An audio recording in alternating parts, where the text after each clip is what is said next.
नरसिंह एकता जिंदाबाद जिंदाबाद जिंदाबाद नरसिंह एकता जिंदाबाद जिंदाबाद जिंदाबाद कर्मचारी संगठन जिंदाबाद जिंदाबाद जिंदाबाद कर्मचारी संगठन जिंदाबाद जिंदाबाद जिंदाबाद। नमस्कार दोस्तों, मैं मंजीत सिंह अरोड़ा फिर दोबारा नर्सिंग वालों के साथ आए हैं हम।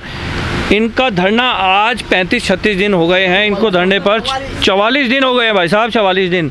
और महिलाएं और पुरुष ना हटे हैं और डटे हुए हैं यहाँ पर। वो साफ कह रहे हैं कि भैया जियो लेके जाएंगे, चाहे कुछ भी हो जाए, चाहे सरकार के साथ कुछ भी हमें जाना पड़े, मुख्यमंत्री के पास जाना पड़े, मंत्री जी से मिलना पड़े, कुछ भी हो जाए। मतलब पहाड़ का ही हुआ है भैया, छोटी बात थोड़ा है, हार थोड़ा मान जाएगा।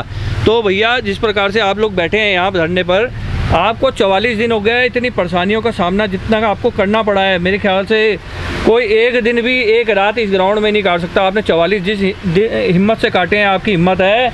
और किस प्रकार से आगे आप समझते हैं कि सरकार किस प्रकार से आपका काम करने के लिए आ गई है आगे, और जियो कब तक मिल जाएगा आपको?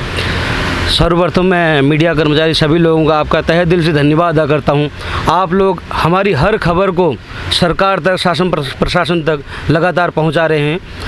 मैं आज हमारे धरने को 44वें दिन हो गए हैं, लगा लीजिए लगातार 44 दिन से हम दिन रात यहाँ पर बैठे हुए हैं। परंतु सरकार ने जितनी जल्दी हमारा जियो कैबिनेट से पारित किया, और ऐसा लग रहा था कि हमें 8-10 दिन के अंदर ही सफलता मिल जाएगी। परंतु जिस प्रकार से हम लगातार यहाँ बैठे हुए हैं, पता नहीं, समझ में नहीं आ रहा क्यों हमारा इतनी जल्दी इतने दिन हो गए जियो क्यों पारित नहीं कर रहे हैं। तो कहीं ना कहीं मामला फंसा हुआ है, अधिकारी अपनी चलाने के चक्कर में लगे हुए हैं, मुझे लगता है, या इनका भी कहना है, मेरी तो बाद की बात है, इन लोगों का ख़ास तौर पे कहना है कि अधिकारी वर्ग हावी है और अधिकारी कहीं ना कहीं काम ना करने के बहाने बना रहा है। इसीलिए 44 दिन हो गए इनको यहाँ बैठे। पर ये भी नहीं हटने वाले, ये कह रहे हैं कोई भी अधिकारी जितना बड़ी जोर लगा ले, भैया हम जियो लेके जाएंगे। और मुख्यमंत्री से अपील करते हैं कि मुख्यमंत्री जल्दी जियो दिलाएं। मैडम, आप जिस प्रकार से 44 दिन हो गए आप घर बार छोड़ के यहाँ बैठे हुए हैं, आपको कई प्रकार की समस्या का सामना करना पड़ रहा है, मंत्री जी को बताएंगे कि हाँ भी जिस प्रकार का आपको समस्या का सामना करना पड़ रहा है, आप बताइए। हमारे चैनल देखते हैं मंत्री जी, बताइए उनको।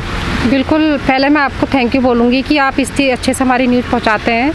मैं हमारे माननीय धामी जी को और स्वास्थ्य मंत्री जी और सभी अधिकारीगण को ये बताना चाहूँगी कि 44 दिन हमें आज धरने पे बैठे हुए हो गए हैं। और इन 44 दिनों में हमारे कई भाई बहन साथी और ख़ुद मैं भी बीमार हूँ, मेरी भी तबीयत सही नहीं है, क्योंकि यहाँ पर इतनी सारी गंदगी है, गंदा पानी हम पी रहे हैं, कोई फ़िल्टर का पानी तो है नहीं, पानी भी नगद खरीद के पी रहे हैं, लाइट की सुविधा नहीं है और इतने कीट पतंगे यहाँ पर उड़ रहे हैं। तो मुझे एक बात याद आई, जखमूला जी आई थी यहाँ, बहुत बड़े नाम मतलब लिया जाता है जखमूला जी को स्वास्थ्य विभाग में।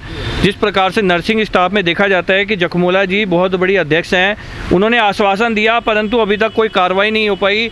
जखमूला जी आपके बीच में आए थे, मैडम आई थी जखमूला जी, उसके बाद भी अभी तक कोई आगे से कार्रवाई नहीं हुई है, ऐसा क्यों है? हमारे उत्तराखंड की माननीय अध्यक्ष जखमूला जी यहाँ पर आई थी, उन लोगों ने हमें आश्वासन दे रखा है कि 1 हफ्ते के अंदर हम आपके लिए कुछ न कुछ डिसीजन लेंगे। और वो हमारे लिए बहुत अच्छा बोल के गई, क्योंकि आपकी जो एग्ज़ाम था, एग्ज़ाम नहीं होना चाहिए। आप लोगों को 10-10, 12-12 साल काम करते करते हो गए, आप लोगों को वर्षवार होना चाहिए। पूरा उनका समर्थन है हमें। हम जखमूला जी ने जिस प्रकार से पूरा समर्थन दिया और आर्थिक स्थिति की भी मदद करके गई है इनकी, जिस प्रकार से पहाड़ से युवा आए हैं, मैं पहाड़ इसलिए बोलता हूँ क्योंकि दूर दराज से व्यक्ति आया है, देहरादून का युवा नहीं है ये, ऊपर से युवा आया है और बैठा हुआ है धरने पे, 44 दिन लगा दिए उसने अपने परिवार को छोड़ के, बहुत बड़ी बात है। और कोई युवा साथी पीछे से बोलने वाला, टिहरी से आए हैं, क्या नाम है? बस आप थोड़ा इधर आ जाइए कैमरे के पास ना, इधर खड़े हो जाइए, आप खड़े हो जाइए। क्या नाम है आपका? भाई साहब मेरा नाम अजीत गहरोला है। और मैं मानव चेतना का हार्दिक धन्यवाद देना चाहता हूं, क्योंकि आप जो है हमारे साथ हमेशा बने हुए हैं ऐसे मौसम में। तो आपकी मैडम आई थी जो हमारी माननीय बहन है बड़ी जी, तो आपने उनसे रिक्वेस्ट की जखमूला जी से कि काम किया जाए, उसके बाद भी अभी तक काम नहीं हो पा रहा, क्या कहना है आपका? सर हमारा तो ये कहना है कि हमारे समर्थन में जखमूला मैडम भी आ रखे हैं, और प्रत्येक युवा हो, चाहे उत्तराखंड के जो हमारे अग्रज हैं, हमारे अभिभावक हैं, सभी लोग हमारे समर्थन में अब आ चुके हैं। और अब ये कार्य हमारे अग्रज भी हमारे साथ जुटा रहे हैं, इस कार्य को कर रहे हैं। और उन्होंने यहाँ तक कि वो PM तक ये बात जो है अब जा चुकी है। और ये जो है एक बहुत बड़ा मुद्दा बन चुका है, मतलब यहाँ पर ये आप बोलेंगे जो हमारा ये नर्सिंग भर्ती का है, और हम पूरे समर्थन के साथ अपने भाइयों के साथ हैं, ताकि किसी व्यक्ति के साथ कोई खिलवाड़ ना हो। और जो है जिस प्रकार से आपको पता ही है कि समाचार पत्रों के माध्यम से और सब आपको मालूम ही है, आप हमसे ज़्यादा जानकारी रखते हैं, पर यह है कि बस लास्ट में मैं यही कहना चाहूँगा कि सरकार इतने बड़े बहुमत के साथ हम इस बार हमारे सामने है, और जो है हम लोगों का इतना प्यार है सरकार के साथ और उनका भी हमारे साथ है, तो ये कार्य जो है मैं आशा करूँगा कि थोड़ा सा जल्दी हो जाए तो अति कृपा होगी, महान कृपा होगी। तो बड़ी बात है, बीजेपी की सरकार है, बीजेपी के विधायक है, बीजेपी के मंत्री है, बीजेपी की सरकार है, तो फिर भी इनका काम नहीं हो पा रहा। और ये लोग युवा कह रहे हैं हम बीजेपी के साथी हैं, बीजेपी को वोट देते हैं, बीजेपी सरकार से हमें बहुत लगाव है, और धामी जी से ख़ास तौर पे सारे कह रहे हैं कि धामी जी से हमारा ऐसा रिश्ता है कि बहन भाई वाला या भाई भाई वाला। तो बहुत बड़ी बात है युवाओं की, और ये धामी जी को बहुत सम्मान देते हैं, स्वास्थ्य मंत्री जी को बहुत सम्मान देते हैं, उसके बाद भी इनका काम कहीं ना कहीं रुका हुआ है। आप क्या कहना चाहोगे धामी जी से? हम अपने प्रदेश सरकार से यही कहना चाहेंगे, जो हमारी भर्ती अटकी है इसको जल्द से जल्द करा जाए, क्योंकि आपकी कैबिनेट में जो हमारी मांग को आप बोलते हैं कि हो गया है, हम आपका सम्मान करते हैं, लेकिन आज हम युवाओं को भटकना क्यों पड़ रहा है? सबसे बड़ी बात है कि हमें भटकना क्यों पड़ रहा है? हमारा 44वां दिन से ये धरना चल रहा है, और सबसे बड़ी बात हमारे धरने की ये है, हमारा धरना जो है सत्य और तथ्य पे आधारित है। आप कुछ लोग इसमें ऐसे इन्वॉल्वमेंट हो रहे हैं जो हमारे बीच के हैं, लेकिन वो भी सरकार ये भी समझती है, समझ सब रहे हैं, लेकिन जियो जो फंस रहा है उसकी हम कड़ी निंदा करते हैं, क्योंकि हमारा काम 44 दिन में नहीं बल्कि 4 दिन में होना चाहिए थे, क्योंकि शासन स्तर से इस पे मोहर लग चुकी है। लेकिन ये जियो जो अटक रहा है, मेरे हिसाब से कहीं ना कहीं इसमें कुछ बाहरी शक्ति कह सकते हैं या बाहुबली इन्वॉल्व जरूर है। तो कहीं ना कहीं मामला जो अटक रहा है, कहा जा रहा है कि इन्हीं के अपने साथी हैं जो अंदर खाने भीतर घात कर रहे हैं, और कहीं ना कहीं जियो नहीं बाहर आने दे रहे, बहुत बड़ी समस्या का कारण है। जखमोला मैडम इतनी बड़ी अध्यक्ष हैं, उन्होंने कह दिया है कि इनका काम हो जाएगा, मैं इनके साथ हूँ, सभी इनके साथ हैं, मुख्यमंत्री जी इनके साथ हैं, मंत्री जी इनके साथ है, पर काम कहाँ रुक रहा है अभी तक नहीं पता चल पा रहा। कुछ बहनें हमारी AGDBM में कहूँगा इधर आइए, थोड़ा आप बताइए किस प्रकार से बच्चों को छोड़ के आए हैं, आगे समस्या रखी अपनी, तभी तो मुख्यमंत्री जी आगे सुनेंगे कि हाँ भाई किस प्रकार से आप अपने परिवार को छोड़ के आई हैं, अपने ससुराल को छोड़ के यहाँ पर बैठी है बच्चों को छोड़कर। और मैं आपको दिखाता हूँ, एक महिला है, थोड़ा मैडम की उम्र भी मेरे ख्याल से 40-45 साल की हो गई। तो मैडम किस प्रकार से आप बच्चों को जिस प्रकार से छोड़ के आए हैं, आप कितनी बड़ी समस्या का आपको सामना करना पड़ रहा है? रोज आना जाना करना पड़ता है, आते हुए भी परेशानी होती है, धक्के खा के आना पड़ता है, बच्चे तो हैं ठीक। पहाड़ का क्षेत्र जिस प्रकार से हम देखा है हमने, देहरादून में कोई भी व्यक्ति आराम से रह लेगा क्योंकि यहाँ सारी सुविधाएं मिल जाती हैं, या तभी मंत्री और संतरी सब यहीं पड़े हुए हैं। तो उनको ये सोचना चाहिए कि पहाड़ का व्यक्ति जिस प्रकार से बसों में धक्के खा के यहाँ पर आ रहा है, कोई दुर्घटना हो जाए उसके साथ तो कौन जिम्मेदार होगा? इनका काम तुरंत करवाइए। जिस प्रकार से ये लोग यहाँ पर 40 दिन 41 दिन 45 दिन से बैठे हैं, बहुत बड़ी बात है, कोई एक दिन नहीं आ सकता।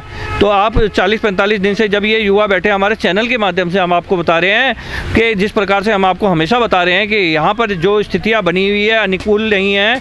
यहाँ तो जिस प्रकार से बीमारी चल रही है, कुछ लोग यहाँ बीमार भी पड़ गए हैं, हो सकता है हॉस्पिटल में एडमिट करना पड़ जाए, स्थिति बहुत ख़राब है। मंत्री जी, मैडम आप क्या दृष्टिकोण से देखते हैं जिस प्रकार से लोग बीमार हो रहे हैं? आप भी बता रहे हैं मैं बीमार हूँ, तो आगे आने वाले समय में परिस्थिति क्या हो सकती है, या आप लोग प्रदर्शन और बढ़ाएंगे, क्या स्थिति हो सकती है? मैं तो हमारे माननीय मुख्यमंत्री जी और स्वास्थ्य मंत्री जी से यही गुजारिश करूंगी कि सर अब हमें कोई भी प्रदर्शन करने की ज़रूरत ना पड़े, और जल्दी से जल्द आप हमारा जियो हमें दे दीजिए, क्योंकि अब त्यौहार का टाइम भी आ रहा है, सभी को पता है दीपावली भी आने वाली है, और हम सब घर की गृहिणियाँ यहाँ बैठी हुई हैं, और हमारा डिपार्टमेंट जहाँ जहाँ हम काम करते हैं, हमारे अस्पतालों को भी हमारी ज़रूरत है, हर तरफ परेशानी हो रही है। तो हमारे चैनल के माध्यम से ये मंशा नहीं है हमारी कि हम सरकार को किसी प्रकार से बदनाम करें, नहीं, हम चाहते हैं इनकी जो आम जनता की समस्या है, क्योंकि हम पत्रकार हैं, पत्रकार होने के नाते हमारा फ़र्ज़ है कि इन लोगों की समस्या को उठाएं, आप तक पहुंचाएं, ताकि आप इसका निवारण करें। तो मेरी बहन जो है उन्होंने कहा अभी कि दीपावली आ रही है, तो इससे बड़ा तोहफ़ा कोई नहीं होगा। मंत्री जी, मुख्यमंत्री जी, आप इन लोगों को ऐसा तोहफ़ा दीजिए, दीपावली पे जाके अपने घर में दिए जलाएं और आपका नाम लें, और आपकी वाहवाही करें, बीजेपी सरकार की वाहवाही करें। मोदी जी, आपको भी इंटरफेयर करने की ज़रूरत है कि कहाँ क्या हो रहा है पहाड़ के युवा के साथ। और मैडम, आने वाले समय में जिस प्रकार से दीपावली, आपके घर से दबाव बन रहा होगा कि आप जल्दी आएँ कि भैया जिस प्रकार से अपने परिवार को संभालें, है ना? बिल्कुल दबाव पड़ना, क्यों नहीं सर। छोटे छोटे बच्चे छोड़ के आए हुए हैं और बच्चों के स्कूल हैं, बहुत सारी, मतलब गिना नहीं सकते हम अपनी परेशानियाँ। बहुत सारी परेशानियाँ हैं, ये हर कोई समझता है। आप हम अपनी जो यहाँ परेशानी हम झेलने से छोड़ दीजिए, जो हमारा जितना हम झेल रहे हैं उतना ही हमारे घर में हमारे बच्चे, हमारे पति, हमारे ससुराल के लोग झेल रहे हैं। तो वो कोई बात नहीं, वो तो हमारा अपना काम हम कर रहे हैं। लेकिन माननीय महोदय जी, अब आप भी अपना काम कर दीजिए। जो काम 10 दिन में होने वाला था उसको 44 दिन हो गए हैं। तो प्लीज़, अब बहुत आपने हमारी परीक्षा ले ली है, अब परीक्षा का फल भी हमें दे दीजिए। तो ये कह रहे हैं, भगवान हमारी सुन लीजिए, परीक्षा की जो आपने ली है, इनकी जो दुख है, दर्द है, तकलीफ़ें हैं, ये सब दूर कर दीजिए भगवान। और गणेश चतुर्थी हो गई है, इसी प्रकार से आप भी सारे दुखों को बाहर भगाइए मुख्यमंत्री जी इनके, और इनको जियो दिलवाइए ताकि ये लोग अपने आप जा सकें। अधिकार मांगते, धन्यवाद। मंजीत सिंह अरोड़ा, मानव चेतना चैनल से। अधिकार मांगते, नहीं किसी से भीख मांगते। नरसिंह एकता जिंदाबाद, जिंदाबाद जिंदाबाद नरसिंह एकता जिंदाबाद, जिंदाबाद जिंदाबाद।